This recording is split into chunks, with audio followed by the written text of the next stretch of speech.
రుద్రాక్ష. రుద్రాక్ష అంటే శివుడి నేత్రమని అర్థం.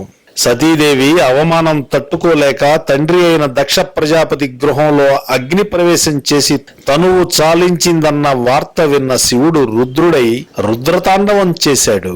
ఆ సమయంలో శివుడి కంటి నుండి జారిపడ్డ కన్నీటి బిందువులు రుద్రాక్షలుగా మారాయని పురాణాల ద్వారా తెలుస్తోంది. కాబట్టి రుద్రాక్షను శివుడి స్వరూపంగా ఆస్తికులు భావించి అపురూపంగా చూసుకుంటారు.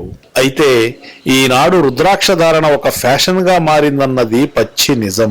జనాలకు రుద్రాక్ష మీద ఉన్న నమ్మకాన్ని క్యాష్ చేసుకోవడానికి ఎందరో వంచకులు కృత్రిమ రుద్రాక్షలను ప్రజలకు అంటగట్టడం జరుగుతోంది. కనుక నిజమైన రుద్రాక్షను ఏ విధంగా గుర్తించాలనేది ఒకసారి చూద్దాం. నీటి మీద రుద్రాక్షను ఉంచినప్పుడు అది నీళ్లలో మునిగిపోతే అది నిజమైన రుద్రాక్ష అని గ్రహించాలి.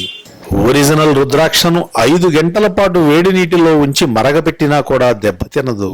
నిజమైన రుద్రాక్షకు మొనలు విరగడం, చిట్లడం లాంటి లక్షణాలు ఉండవు. దాని వంపులన్నీ సహజంగా ఉంటాయి కనుక తీర్చిదిద్దినట్టుగా ఉంటుంది. ఈ రుద్రాక్షల్లో ఏకముఖం నుండి 14 ముఖాలు కలిగిన రుద్రాక్షలు ఉంటాయి. అయితే ఏకముఖి రుద్రాక్ష అతి విలువైనది, మహత్తర శక్తులు కలది. దీని ఖరీదు కూడా లక్షల రూపాయల్లో ఉంటుంది. దీన్ని రాజకీయ నాయకులు, పెద్ద స్థాయి వ్యాపారవేత్తలు మాత్రమే ధరిస్తూ ఉంటారు. రుద్రాక్ష ధారణలో కొన్ని జాగ్రత్తలు కూడా పాటించాలి. కొన్ని సమయాల్లో రుద్రాక్షను తీసి పక్కన పెట్టాల్సి ఉంటుంది.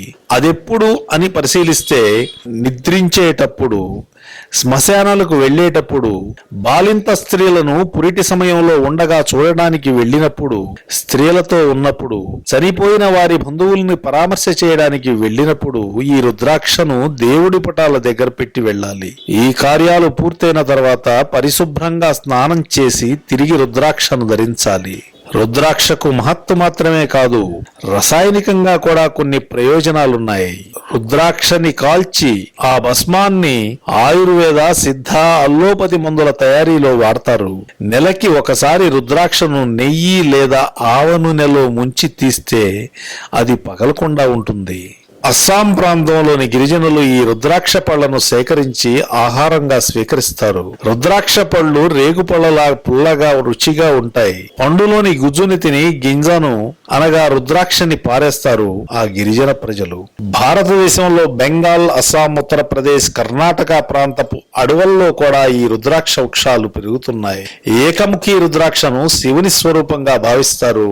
ఇది అన్ని పాపాలని నివారిస్తోంది. త్రిముఖ రుద్రాక్ష అగ్నిదేవుని స్వరూపం. స్త్రీ హత్యా పాపం ఈ రుద్రాక్ష ధారణ వలన తొలుగుతుంది. ఇక 4 ముఖాలున్న రుద్రాక్ష బ్రహ్మదేవుడి స్వరూపం. నరహత్యా పాపాన్ని పోగొట్టే శక్తి ఈ రుద్రాక్షకున్నది. పంచముఖి రుద్రాక్షను ధరించిన వారికి వ్యభిచారం వలన వచ్చే పాపం నశిస్తోందంటారు. 6 ముఖాలున్న రుద్రాక్ష శ్రీ సుబ్రహ్మణ్య స్వామి స్వరూపం. దీన్ని ధరిస్తే భ్రూణ హత్యల వలన కలిగే మహాపాపం నశిస్తుందంటారు. 8 ముఖాలున్న రుద్రాక్ష శ్రీ విఘ్నేశ్వరుడికి ప్రతిరూపం. వ్యాపారంలో చేసే అక్రమాల వలన కలిగే పాపం దీన్ని ధరిస్తే పోతుందట. 9 ముఖాలున్న రుద్రాక్ష భైరవ స్వరూపం. ఇది ధరిస్తే భూత ప్రేత పిశాచ బాధలుండవని చెప్తుంటారు. 10 ముఖ రుద్రాక్ష విష్ణు స్వరూపం. దీన్ని ధరిస్తే అన్ని రకాలుగా ఘన విజయాలు లభిస్తాయని నమ్మకం.